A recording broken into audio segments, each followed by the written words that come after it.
Cam Smotherman versus Sir Hay City. Sir Hay City, you have to respect how game he is.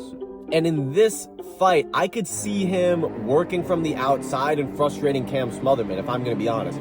I'm going to say that Smotherman is just as simple stylistically as I think he is. And Sir Hay City has a more bladed stance. He's a little bit faster. He's going to be winning the leg kick game. And if he has a fast enough jab to compete with Cam's, Cam is going to be flinching at feints. Sir Hay City is going to be creating his own space, cutting angles. And Sir Hay City, at the end of the day, does have a more dynamic striking arsenal. I think this is a very winnable fight for Sir Hay City, and I'm going to say he wins the decision. I'm picking D-Rod in this matchup. I think D-Rod is going to put him down. I think one of those straight right hands to boom, sit him down, and probably put Santi out. Not going to lie, do not sleep on Daniel Rodriguez by KO. Do not pick Bo Nickel in this matchup. Do not pick Bo Nickel in this matchup. RDR, been training high-level MMA for much longer than Bo Nickel has. The guy is bigger and stronger than Bo Nickel. RDR is going to be clinching, failing the takedown because Bo Nickel has great takedown defense, but RDR is going to be throwing shit on the break. RDR is going to be the more active fighter. RDR is going to have a bigger arsenal here. So I'm going RDR all day, baby. RDR is a good fighter. And if it takes beating inexperienced 7-0 Bo Nickel to prove that to you guys, then that's what it will take. But nothing on paper, right, on paper, says that RDR loses this matchup.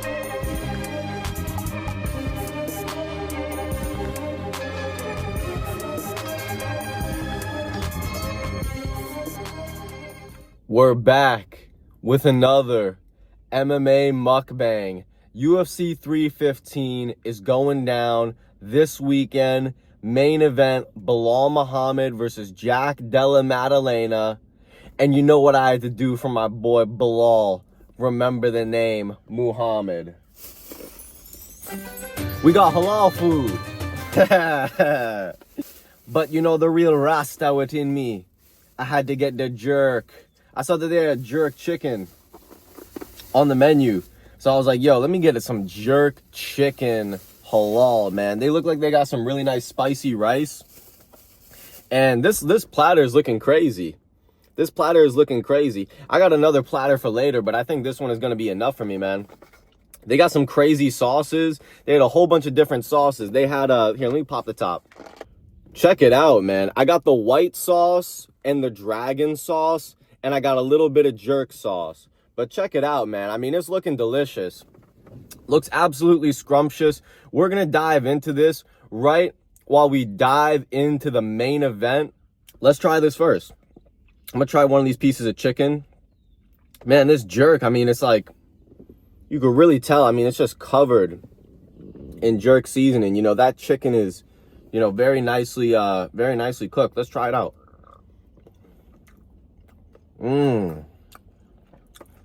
Wow.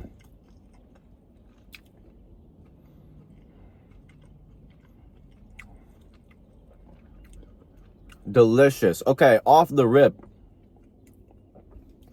the texture and the char on the chicken is very, very nice. This is very, very nice. It's got a nice, like, crusty, you know, texture to the outside from that char, but then the inside of the chicken is extremely juicy and tender. I'm not joking here. It's not dry at all. The jerk seasoning and the sauce pairs very nicely. It gives it a lot of nice flavor. I'm going to try some of these sauces with just some of the salad here. We got some cucumber, lettuce, tomato.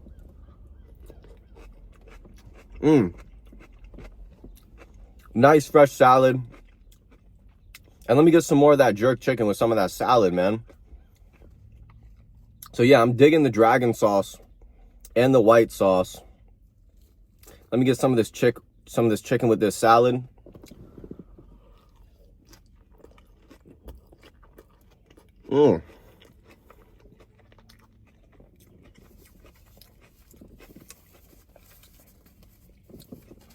That's hitting. That's absolutely hitting, guys. This is delicious. You know, this is absolutely delicious. I'm absolutely satisfied with this. But as for Bal Muhammad versus Jack Della Maddalena, guys, I'm going Bal Muhammad all day. Jack Della, hold up, we got a squirrel out here by my car, man. This squirrel is circling my car. He can smell the halal food, man. But I'm going Bal Muhammad all day, guys. Jack Della Maddalena is the fluke merchant, right? He was able to fluke a KO over Gilbert Burns, and that's what set him up for his ranking in order to get him this title shot. But Jack Della Maddalena, as we've seen in the Basil Hafez fight, he does get taken down quite easily. So we'll see how his takedown defense holds up. JDM has what it takes to knock out Bal Muhammad, but in recent history, it has not been very smart to bet on the fighter with the puncher's chance. This being Carlos Prates versus Ian Gary, or Josh Emmett versus Lerone Murphy. It's not very smart to bet on the guy who's not the overall skilled fighter, but is just the guy with the puncher's chance. Now, Jack Della Maddalena is in the prime of his career. He is young, on the come up. If he was to fluke a KO, now would be the time. If Jack Della Maddalena doesn't win the belt here, I guarantee you he will never be champion. Okay, this guy will never be champion.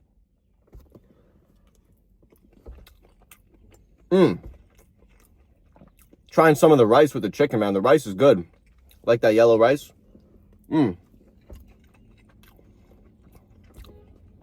Hitting. I believe Bal Muhammad should have better cardio. He's definitely got the better wrestling. And if Bal Muhammad starts wrestling early, it's going to be very hard for JDM to find that combo when he's tired, when his arms are starting to gas, and when he doesn't have all the full pop on his shots. That being said, we've seen Bal Muhammad caught with shots in the past, but I don't think he's going to get caught by JDM here. I genuinely believe he's worked a lot on his boxing, and he should be able to mix it up enough with his wrestling for him to get it done.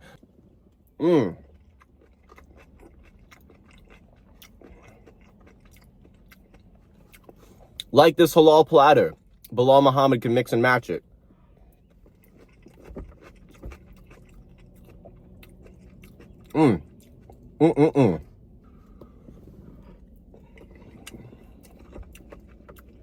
One of the main things that I think people disrespect about Bal Muhammad is that they kind of disregard him as a meme, right? They just disregard him as a meme. They think he's going to do the same thing against everybody.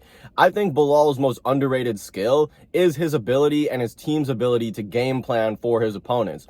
As we've seen against Wonderboy Thompson, or as we've seen against Sean Brady, Bal Muhammad chooses how to fight based upon his opponent. I don't think he's going to be staying in the pocket too long with Jack Della Maddalena. I believe he's going to use his jab and his boxing to get JDM to open up with his combos. And once JDM opens up with his big shots, that's when Bal Muhammad is going to be going for the takedowns. And I believe it will lead to him getting a unanimous decision. We're going to move down to the co-main event. Valentina Chevhenko versus Manan Fiorat. Now, I know that a lot of people are high on Manan Fiorat here, and I don't necessarily blame them. She's fresh blood in the division. She's somebody who does look like she can compete with Valentina Shevchenko, and she's shown an ability to defeat grapplers like Erin Blanchfield. A lot of people are going to be picking Shevchenko here, not only because she's well-rounded, but because she's been relying on her wrestling, more so in her later fights.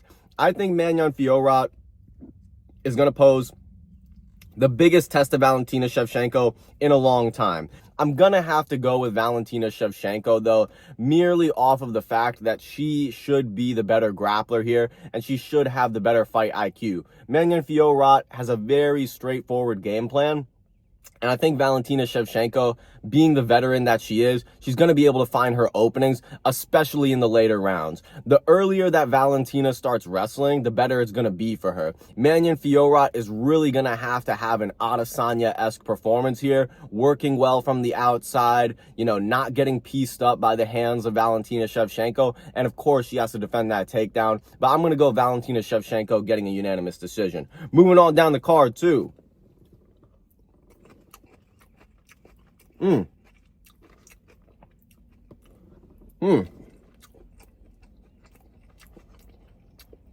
Hold up. Bro, this salad with this chicken is delicious.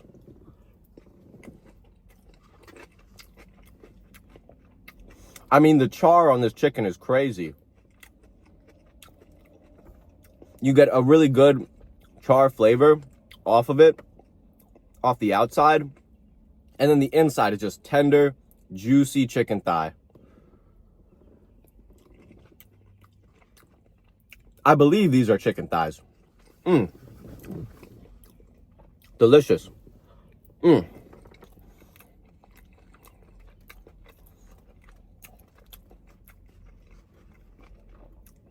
Banging.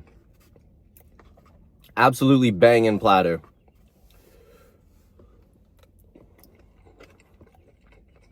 I'm just going to enjoy this for a minute.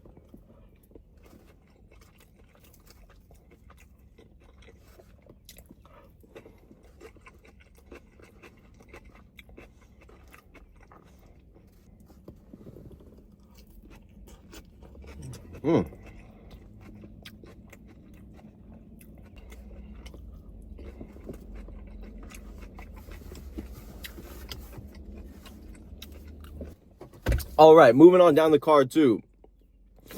Aiemann Zahabi versus Jose Aldo. Aiemann Zahabi versus Jose Aldo is one of the hardest fights on this card to pick for me personally.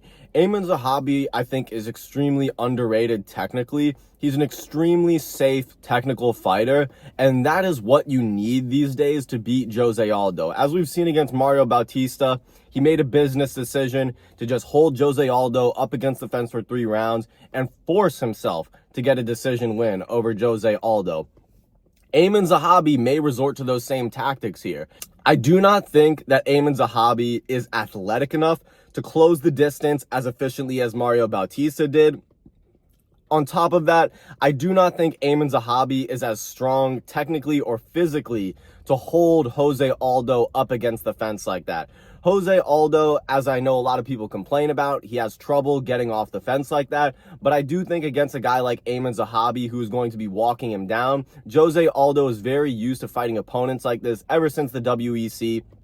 He should be using his leg kicks in this fight because Aiemann Zahabi is not very kick heavy at all. He is very predominantly a boxer, and I trust Jose Aldo's boxing because he has decided to rely on it later on in his career. I believe it was after the Peter Yan fight, he really took a lesson for that, and he started working with, I believe it was the Brazilian national boxing team, but he started working with some very high-level boxers, and we've seen since then his jab has improved by leaps and bounds, and his boxing overall has just gotten sharper. So Aiemann Zahabi is going to look to stand in the pocket with Jose Aldo. The real question is here, is Aiemann Zahabi going to be able to hit Jose Aldo with something heavy early on? That is the only way that I could see Aiemann Zahabi winning this fight, is if he's able to crack Jose Aldo early, and then Aldo isn't able to recover, and Aiemann Zahabi is able to get his stylistic striking going throughout the fight due to having an impaired Jose Aldo in front of him.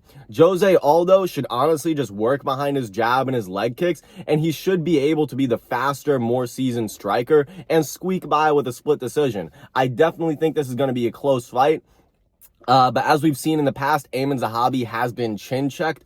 Hopefully, Jose Aldo could give us a vintage performance and pull off something crazy. So I'm going to go Jose Aldo here, getting a win either by decision or TKO. Moving on down the card to Alexa Graasso versus Natalyia Silva. I'm going Natalyia Silva all day in this fight. Natalyia Silva is a younger, up-and-coming striker who's very, very kick-heavy. So that poses a stylistic challenge for Alexa Graasso here, who loves to be very boxing heavy. But on top of that, this is a 3-round fight. Alexa Graasso, in order to win this fight, she needs to use her boxing in the pocket to lead her to get some takedowns and gain some control time over Natalyia Silva. I believe that Alexa Graasso could out-grapple Natalyia Silva here, but the real question is Alexa Graasso going to come out with a game plan that leads her to getting 2 dominant grappling rounds? Personally, I do not think so. I think she's going to be too used to fighting on 5-round main event title fights, and so she's going to come out a little bit more patient in a 3-round fight. Even though she shouldn't, she's going to come out too patient with not as much urgency as she should, and I think Natalyia Silva is going to start racking up points with the volumes and her kicks. Natalyia is going to be working from kicking range, and if Alexa Graasso is not able to establish her dominance early on in that first round with either her boxing or her wrestling, Natalyia Silva is going to get her momentum going. And so Alexa Graasso is going to be in a position where she either needs to break that momentum earlier on in the second round, or what I presume is going to happen, she is going to realize in the third round she's been out-volumed by kicks, and then she's going to be showing a wrestling-heavy game plan in the third. I see this being 29-28, Natalyia Silva all day, baby. Moving on down the card. Mike Malot versus Charles Radkkey. Very fun matchup. I'm a fan of Charles Radkkey, Chuck Buffalo, and we all like to see Mike Malot get humbled one more time. He is coming back to Canada. You know he wants to make right his last performance against Neil Magny when he was in Canada, and so that's some big motivation for Mike Malot here. Charles Radkkey, dude, has a big chip on his shoulder, and he's a left hook merchant.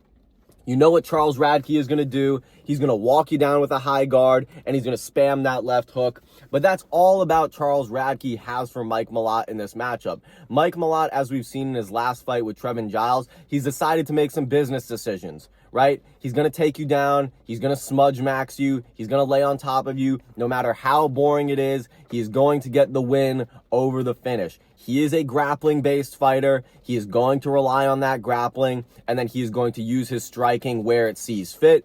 But he is not going to be engaging in the pocket here with Charles Radkkey. Maybe the crowd gets going. Maybe they start yelling, "Mallet, Mallet," and Mike Malot gets the courage to start trading in the pocket with Charles Radkkey. I think that's the best case scenario for us as fans. Worst case scenario if you're Mike Malot's corner.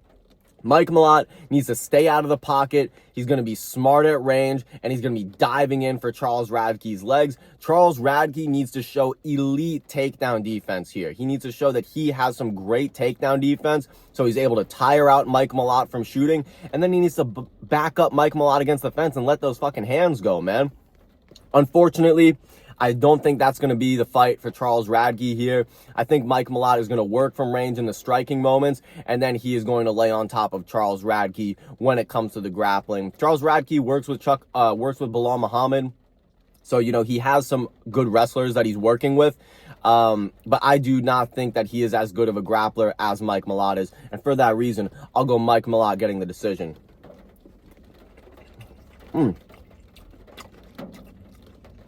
Started raining here a little bit.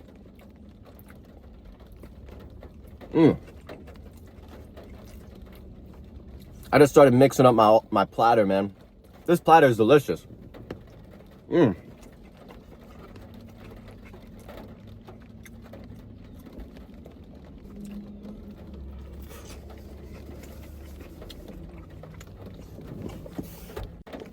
Moving on down the card too, Jasmine Jasudavicius versus Jessica Andrade.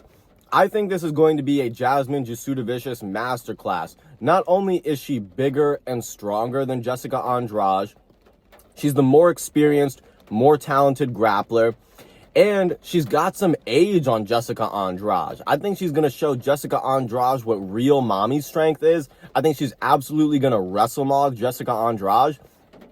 And I think an early submission from Jasmine is extremely likely. I could see her getting a Darce choke. I could also see her just working to the back and getting a rear naked choke. I think Jasmine Jasudavicius is going to run over Jessica Andrade here. As much as we all like Andrade, as I said earlier, these fighters with a puncher's chance, man, you cannot pick them, especially now that they're coming in later into their careers, right? Now that they're slower, their styles are becoming more predictable, it becomes harder and harder and harder to pick somebody who just has that puncher's chance. And for that reason, I'm going Jasmine Jasudavicius all day, baby. Now, moving on to the people's main event. Yvon Prime Cutel versus Modestas Bicowskis. Okay, both of these guys are legends, all right? These guys are legends of MMA. If you do not consider Yvon Cutel and Modestas Bicowskis Hall of Fame UFC fighters, I don't want you here, all right? But look, I'm a huge fan of Yvon Cutel. I believe right now is his prime. Modestas Bicowskis, his best attributes are the fact that he's athletic. You know, his best attributes are the fact that he's big and he's strong and he goes for it. He likes to brawl. He has a chance here to hit Cutel with something crazy and get him out of there, but that's the only chance he has. Cutel should be throwing a big winging overhand and diving to take Bicowskis to the ground. Cutel should definitely have a grappling advantage here. I think Cutel is going to take him down, choke him out on top with either an arm triangle, or he's just going to knock him out flat on the feet with a big overhand right. Prime Cutel season, baby, all day. All day.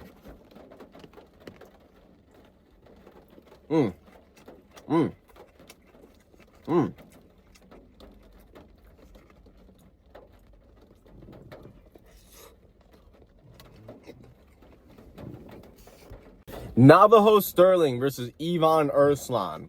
You know, I'm very nervous about Navajo Sterling in this fight because pretty much everybody is going to pick him because he's the up-and-coming prospect. But I do not know much about this Urslan guy. I know that he lost to Cutel in his debut. He's a smaller guy for the weight class in terms of his frame, but he does have takedowns. So does Navajo get exposed here with takedowns?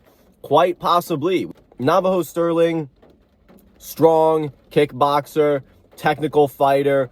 Urslan needs to hit him with something big and needs to start taking him down and taking him down frequently. If he cannot do that, Navajo Sterling is going to rout him to a decision. I think the fact that he took Tuco Tokos to a decision was a very, very bad look for Navajo Sterling, but we're going to trust in him.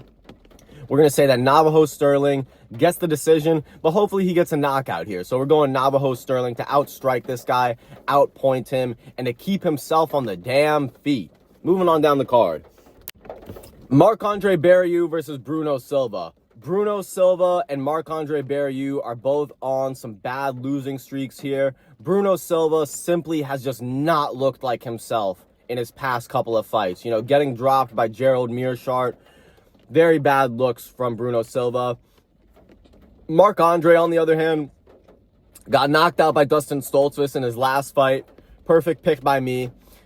He lost to Joe Pyfer by KO. Can't really blame him for that. Marc-Andre should be the more high-volume fighter here. As long as he doesn't get hit with any straight punches at range from Bruno Silva, he should be able to pitter-pat him, you know, get in close, hurt him in the clinch, just be the dirtier, grittier fighter. And I don't think Bruno Silva is really built to take that much damage and really to be in those dog fights like he once was a couple of years ago. For that reason, I'm going with the hometown guy, Marc-Andre Beru. This is a layup. You know, Bruno Silva is not the same guy he once was. Marc-Andre really needs to show why he's the power bar. He needs to drag Bruno Silva into deep waters, and I think he could finish him in the third round. So we're going Marc-Andre Beru, decision or TKO. Moving on to Daniel Santos versus Hyun Lee, I think. Lee is his last name. That's all I know. But we're going with Lee all day. Daniel Santos is actually a bantamweight. So he's moving up on short notice to fight Lee here at featherweight. Lee is coming off of that KO loss to Hyder Emil. Wasn't the best look from Lee. But at the end of the day, Hyder Emil is a dog, and I think Lee just got too excited. He wanted to, you know, get a highlight, and he let himself stay in the pocket for too long. It is what it is. When it comes to the overall skill, he's going to be a better wrestler than Daniel Santos. I mean, he's a shoot box guy. He's going to be walking into takedowns all day. Lee, he's also got some decent striking. You know, Daniel Santos is going to be walking right into it. You cannot pick a shoot box guy unless he has the X factor. You know, they have such a cookie cutter style. It's so easy for people to game plan for. If they don't have some crazy X factor like Charles Oliveira, you know, insane durability with insane jiu-jitsu, it's really hard to pick them. So I'm going to have to go with Lee in this fight over Daniel Santos. Daniel Santos is probably going to get finished either with a TKO or a submission. I don't think this is a good matchup for him, especially in the fact that he's moving up in weight. So yeah, guys, I hope you enjoyed the picks.